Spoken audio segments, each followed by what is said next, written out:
Hello friends, तो हम शुरू करने वाले हैं अब अगले वीडियो से। ठीक है, जो कंटिन्यूएशन होगा लास्ट पार्ट का। लास्ट पार्ट हमने ख़त्म किया था कोंकण रेलवे पे या पुनपुन रेलवे पे। अगला स्टार्ट जो हम कर रहे हैं रिवाइज्ड कैपिटल इकोनॉमिक फ्रेमवर्क का। अब आप बड़े बड़े नामों से कंफ्यूज या परेशान ना होंगे। ठीक है, ये रिजर्व बैंक ऑफ इंडिया ने, ठीक है, सीधी बात ये है कि जो बोर्ड ऑफ डायरेक्टर्स है रिजर्व बैंक ऑफ इंडिया ने, जो भी सरप्लस पैसा आता है जिसमें 2.68 लाख करोड़ रुपए थे, वो भारत सरकार को देने का निर्णय किया है। ठीक है, अब कैपिटल इकोनॉमिक फ्रेमवर्क ये है कि कितना सरप्लस हम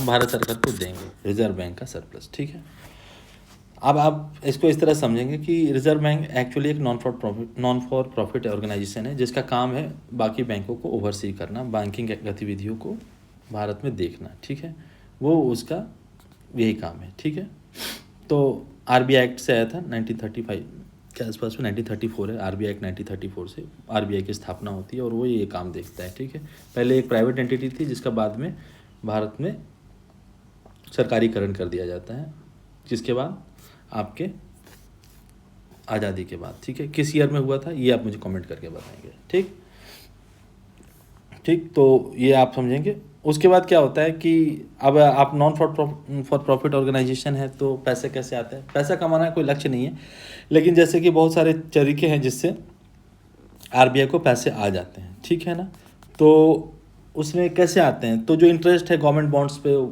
वो होल्ड करता है तो उससे जो इंटरेस्ट आ जाते हैं, करेंसी छापता है उससे पैसे आ जाते हैं। ठीक है ना, जिसको सिग्नेचरेज बोलते हैं। ठीक है, मार्केट ऑपरेशन है, जैसे कंट्रोल लिक्विडिटी करने के लिए जो है वो कई सारे एसेट खरीदता बेचता है, जिसे ओपन मार्केट ऑपरेशन भी कहते हैं। ठीक है, तो ओएमओ के थ्रू आ जाते हैं। ठीक है, लेंडिंग के बैंक को repo rate, reverse repo rate, इनसे भी उसको पैसा तो ओवरनाइट लेंडिंग से भी आ जाते हैं। ठीक है, और फॉरेन एक्सचेंज को भी ऑपरेट करता है, काफ़ी बल्क में वो फॉरेन एक्सचेंज को खरीदता और बेचता है ताकि भारत में एक्सचेंज की वॉलेटिलिटी बनी रहे। ठीक है, कि मतलब वो एकदम समानता से सारा काम हो। ठीक, तो पहले एक काफ़ी विवाद हो गया था। विवाद तब हो गया था जब हमारे गवर्नर थे मिस्टर पटेल थे, उनका पूरा नाम था। दो गवर्नर्स थे, एक गवर्नर और डिप्टी गवर्नर ने उर्जित पटेल। ठीक, गवर्नर थे और उनके अंदर थे विरल आचार्य। इन दोनों ने रिज़ाइन कर दिया था। ठीक है, क्यों? क्योंकि इन्हें लगा कि आरबीआई के ऑटोनोमी भी खतरा हो रहे हैं। तो उस समय दो कमिटीज़ बनी। ठीक है, एक मालेगाम कमेटी थी, वो तो पहले बनी थी। उसके बाद जो कमेटी बनी बिमल जलान कमेटी बनी। ठीक है, और ये उन्होंने कहा कि आप जो है 5 साल के लिए एक ऐसा करिए कि आप एक मतलब बना लीजिए, मतलब 2019 में इन्होंने बनाया कि 5 साल मतलब 2024 तक आप एक सिस्टम बना लीजिए जिसमें आप 5.5 से 6.6 जो कंटेंजेंसी रिस्क फंड बफर बना लीजिए। जितना मतलब इतना पैसा आप रख लीजिए। कंटेंजेंसी मतलब आपातकाल होता है। ठीक है, रिस्क बफर मतलब आप उसको मतलब रिस्क को रोकने के लिए बफर मतलब एक दायरा बनाया जाता है कि दोनों के बीच में रिस्क और आदमी के बीच में गैप हो, उसको बफर कहा जाता है। ठीक है, तो कंटेंजेंसी रिस्क बफर बनाया गया जो मतलब इतना पैसा रखा गया कोई भी तरह का शॉक हो तो आरबीआई झेल सके। ऐसा ना हो कि सारा पैसा दे दे गवर्नमेंट की तरफ और कोई ऐसी आपातकाल आ जाए और उसके बाद आरबीआई के पास पैसा हो नहीं। ठीक है, ठीक है, सब बैंक रन जैसी सिचुएशन है जहाँ पे सब लोग पहुँच जाते हैं पैसा लेने के लिए बैंक में। तो बैंक रन जैसी सिचुएशन में आरबीआई के पास पैसे होने चाहिए ताकि वो गारंटर बन सके। ठीक है, जब आप नोट लेते हैं तो उस पर गारंटी होती है और गारंटी रिजर्व बैंक के गवर्नर की होती है। ठीक है ना, तो उस गवर्नर को थी कि गारंटी को वो ऑनर कर सके, ऑनर मतलब उसका मान रख सके। इसके लिए जो है इसके पास कुछ कंटेंजेंसी फंड होने चाहिए जो उसको आपातकाल में आने वाली किसी भी दिक्कत या समस्या से बचा सके। तो वो उन्होंने रखी थी 5.5 से 6.5%। इस बार वो बढ़ा करके 7.5% कर दी गई है। ठीक है, बस यही है कंडेंसी रिस्क फंड।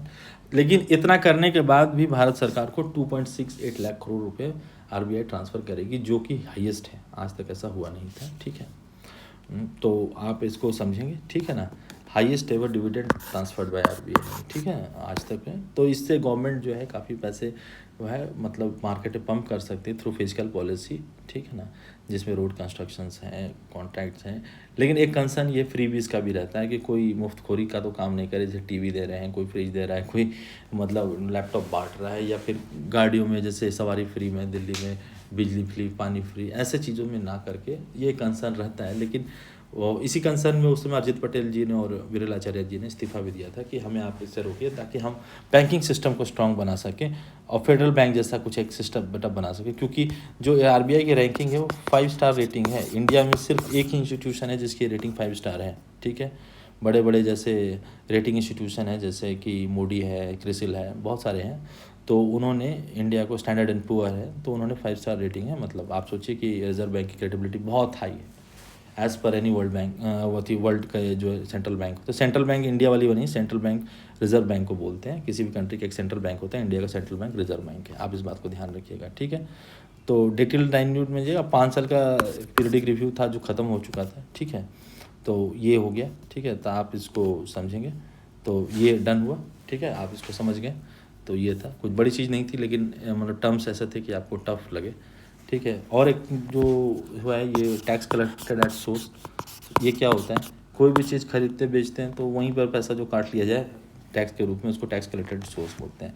अब आप भारत में कोई भी लग्जरी गुड 10 लाख की जिससे ज़्यादा कीमत हो, 10 लाख प्लस, उस पर आपको 1% जो है टैक्स कलेक्टेड एट सोर्स देना पड़ेगा। मतलब जैसे जीएसटी कट के आता है 28%, वैसे 1% उसमें और एक्स्ट्रा रहेगा, ठीक है। 10 लाख का आपने ज्वेलरी के बैग खरीदा तो उसमें 1% आपको देना ही देना है।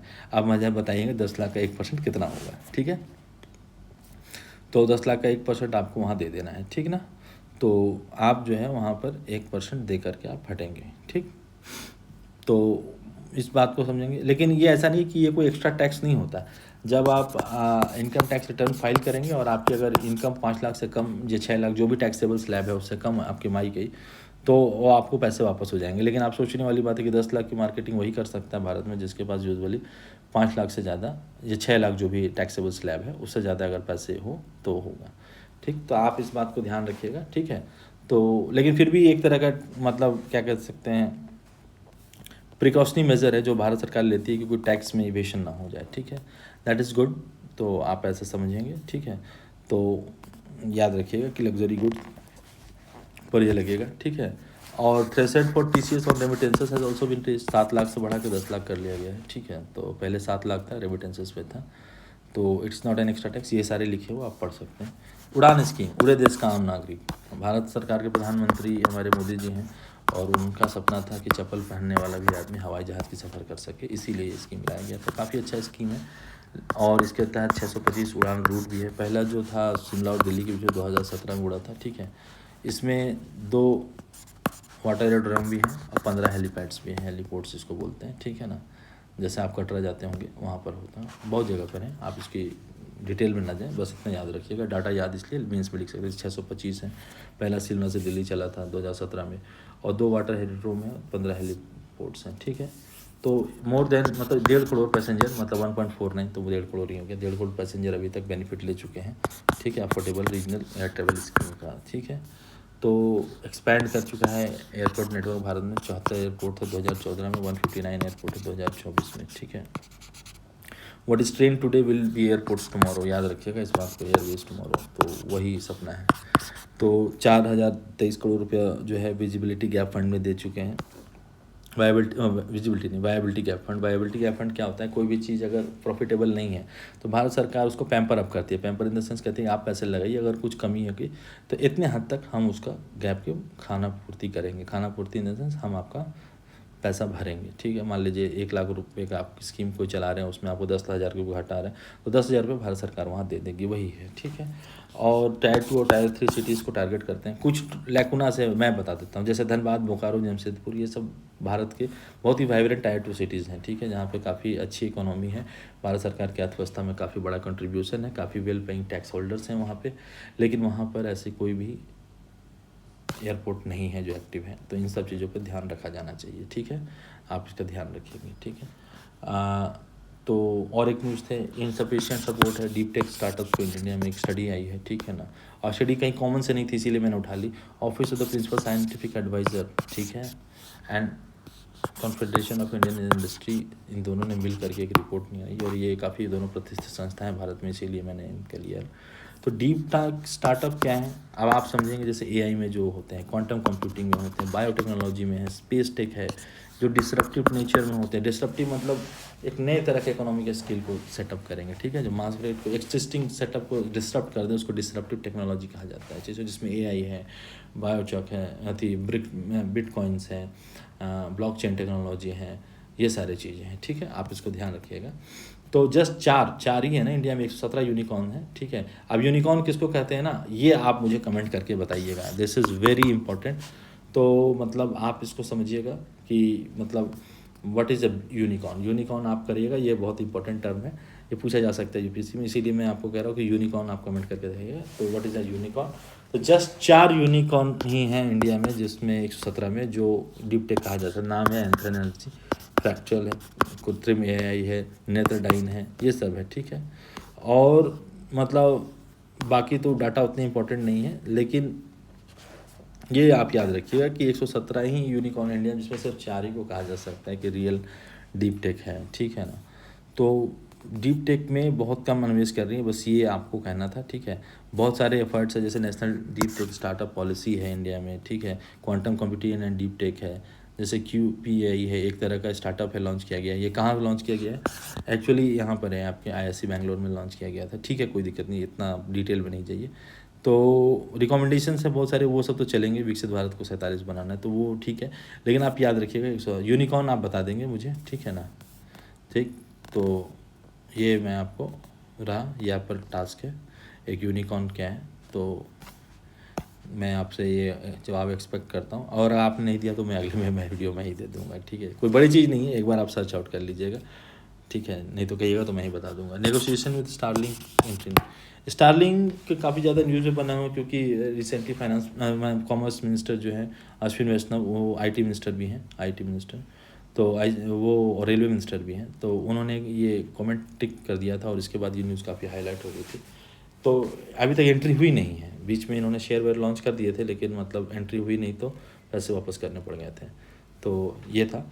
लेकिन अब ये है कि स्टारलिंक के आने से क्या होगा, ऐसा लोग कहते हैं कि जियो, एयरटेल ऐसी कंपनियां जो इंडिया में, वो बैठ जाएगी, इसलिए इनका जो कार्टेल है वो मना कर रहा है कि इसको एंट्री ना दिया जाए, ठीक है।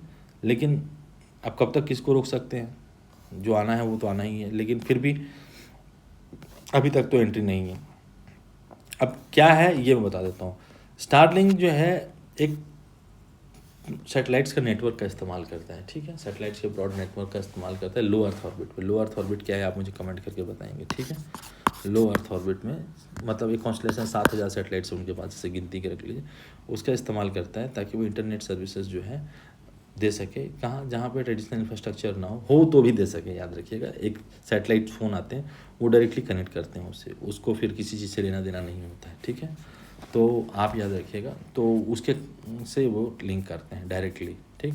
आप ऐसे समझ लें कि एक बहुत बड़ा कॉन्स्टलेशन है स्टार का, एक टावर है, ये धरती है, एक आदमी यहाँ बैठा हुआ है, इसने डायरेक्टली फ़ोन किया, एक लिंक लगी, दूसरा आदमी मान लीजिए यहाँ खड़ा है, मैं यहाँ हूँ, आप यहाँ हैं, स्टार लिंक का एक सैटेलाइट से यहाँ कैच किया सिग्नल और सीधा भेज दिया, बस ये है, ठीक है। अब इसके साथ दो चीज़ बताऊँगा, ये KU एंड KA दो बैंड का इस्तेमाल करता है।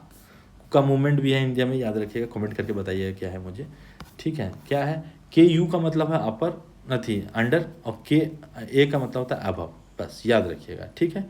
ये क्या है, माइक्रोवेव फ्रीक्वेंसी रेंजेस है, बस इतना याद रखिएगा, ज़्यादा करिएगा परेशान हो जाइए, क्योंकि ये साइंस टेक का है, फिर भी मैं आपको बता देता हूँ कि क्या चीज़ है, ठीक है ना। तो बहुत सारे वेवलेंथ्स होते हैं, तो उसमें माइक्रोवेव होता है, ठीक है। माइक्रोवेव ओवन भी इस्तेमाल होता है हमारे घर में, याद रखिएगा, तो वही इसका स्पेक्ट्रम। तो वैसे पता है के अंडर एंड के अबव, ठीक है।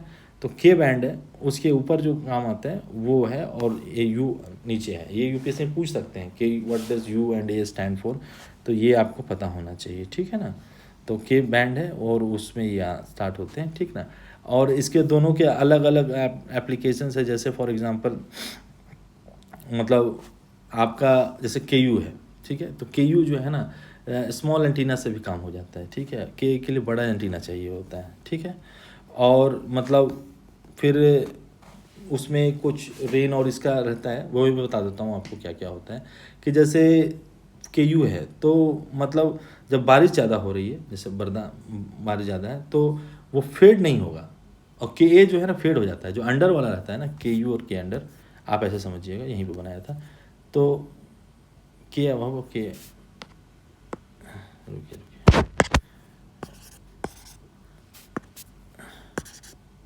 के अभाव के अंडर। अब सुनिए, जो के अंडर का होगा वो बारिश और ये सब चीज़ से ना फेड नहीं होगा, वो टिका रहेगा। जो के अभाव होता है बारिश वारिश में फेड हो जाता है, लेकिन इसका विड्थ ज़्यादा होता है के का, के यू का विड्थ कम होता है, ठीक है, उसमें कम रेंज पे ये काम कर पाता है। तो ये दोनों के अपने एडवांटेज और डिसएडवांटेज हैं, इसको आप बढ़िया से पढ़िएगा। लेकिन ये साइंस एंड टेक का पार्ट है, इसलिए इकोनॉमी में ज़्यादा डिस्कस नहीं कर रहा हूँ मैं इसको, लेकिन इसी तरह का होता है, आप इतना याद रखिएगा, ठीक है ना।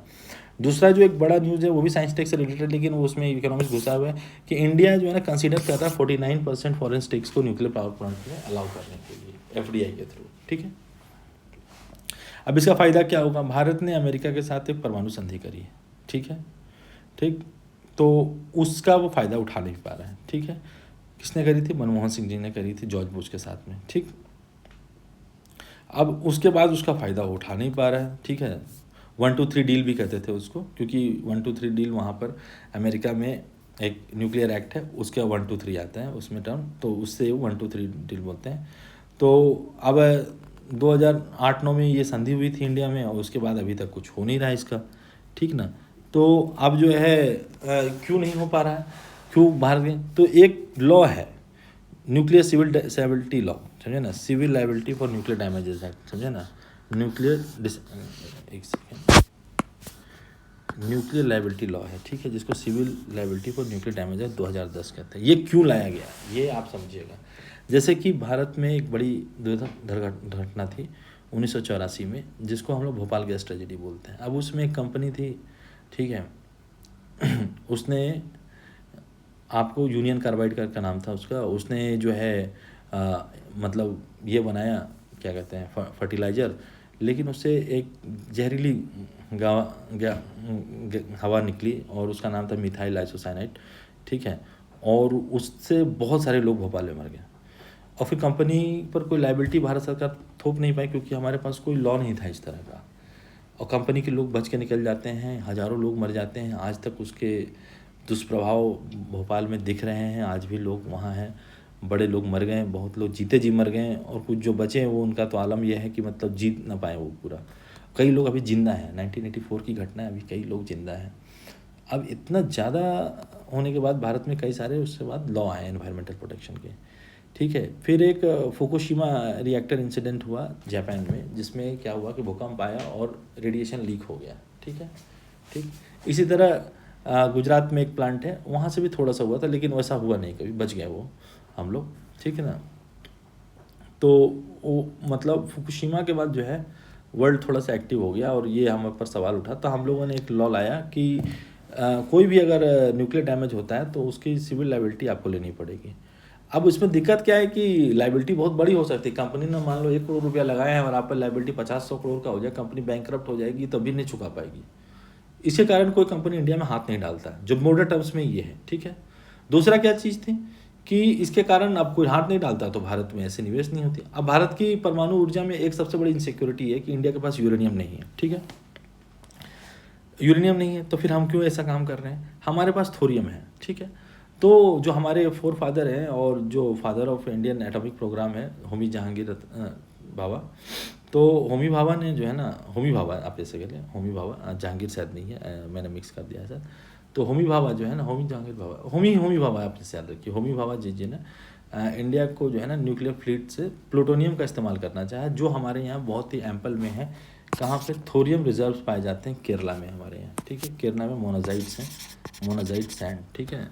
तो ये जो है ना मोनाजाइट सैंड से यहाँ मिलते हैं, और उसका इस्तेमाल करके हम थोरियम रिएक्टर्स चलाना चाहते थे, ठीक है, जिससे प्लूटोनियम को हम एक्सप्लॉइट कर पाएँ। इसके लिए फास्ट ब्रीडर रिएक्टर चाहिए, ठीक है, a chain of fast breeder reactor, वो हम बना नहीं पाए। अभी कालपक्कम है जैसे, वो एक फास्ट ब्रीडर रिएक्टर है, तो हमने देखा कि ये हम बना नहीं पा रहे, क्योंकि अब भाभा जी की अनफॉर्चुनेट अनटाइमली डेथ हो गई प्लेन क्रैश में, स्विट्ज़रलैंड में गिरा वो प्लेन। बहुत सारी कॉन्स्पिरेसी थ्योरी है उसके ऊपर, रॉकेट बॉयज देखिएगा आपको समझ में आएगा। लेकिन मतलब ही died an unfortunate unnatural death and before time, his demise led to the collapse of complete nuclear programme in India. मतलब जिस तरह की न्यूक्लियर प्रोग्राम सोच रहे थे वो पूरा स्टॉल अप हो गया, हम पंगु हो गए, ठीक है। अब उसके बाद हमने बम तो बना लिया, लेकिन डिले हो गया उन सब चीज़ों में, उसके कारण हम पर बहुत सारे रेस्ट्रिक्शंस लग गए और हमने किसी तरह से ऑपरेशन किया, आपका क्या कहते हैं, स्माइलिंग बुद्धा, और उसके बाद ऑपरेशन शक्ति। ठीक है, ये दोनों के ईयर आप मुझे बताइएगा, ठीक है, कमेंट करके कब कब हुआ है। ठीक, सब चीज़ मैं यहाँ से नहीं बताऊँगा। ठीक, और दूसरा क्या है कि भारत में स्टेट लेड कंट्रोल है।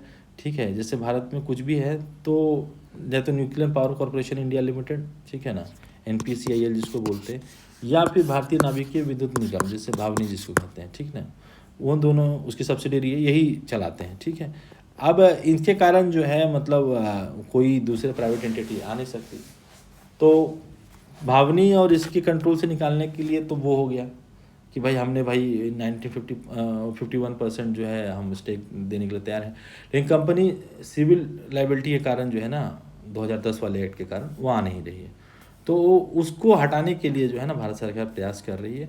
और दूसरा जो उन्होंने उसमें जो अमेंडमेंट लाया है कि जो लाइबिलिटी होगी वो जितना आपने मान लीजिए लगाया है, जो मतलब इनपुट है उसके जो ऊपर नहीं जाएगी। जैसे मान लीजिए कंप्लीट कॉस्ट है आपका, तो वो 1 करोड़ रुपये का अगर आपका प्लांट है तो 1 करोड़ रुपये से ज़्यादा आपकी लाइबिलिटी नहीं होगी, चाहे लाइबिलिटी 10,000 करोड़ की क्यों ना हो गई। ठीक है, तो इस बात को आप जानिएगा। दूसरी बात क्या है कि भारत में ऊर्जा के बड़े संसाधन हैं, लेकिन उसका इस्तेमाल नहीं हो सकता। जैसे न्यूक्लियर एनर्जी मात्र हम 2% जो है ना इंस्टॉल्ड इलेक्ट्रिक कैपेसिटी का इस्तेमाल 8180 मेगावाट है, और हमारा टारगेट क्या है 1 गीगावाट है। अब मेगा और गीगा में कितने जीरो का अंतर होगा ये आप मुझे बताएंगे, ठीक है, जीरो का अंतर आपको याद रखना पड़ेगा। ठीक है, तो 24 न्यूक्लियर पावर प्लांट रिएक्टर है इंडिया में। ठीक है, अब जो है 10 नए बनाने चाह रहे हैं हम। ठीक है, 8 गीगावाट और लगा लेंगे कंस्ट्रक्शन में। तो आप इस बात को समझेंगे। फिर एक नए तरह की टेक्नोलॉजी आगे से मॉड्यूलर रिएक्टर कहते हैं, ये थोड़ा साइंटिफिक होता जा रहा है, लेकिन आपको समझाना जरूरी था, नहीं तो आप समझ नहीं पाएंगे इस बात को।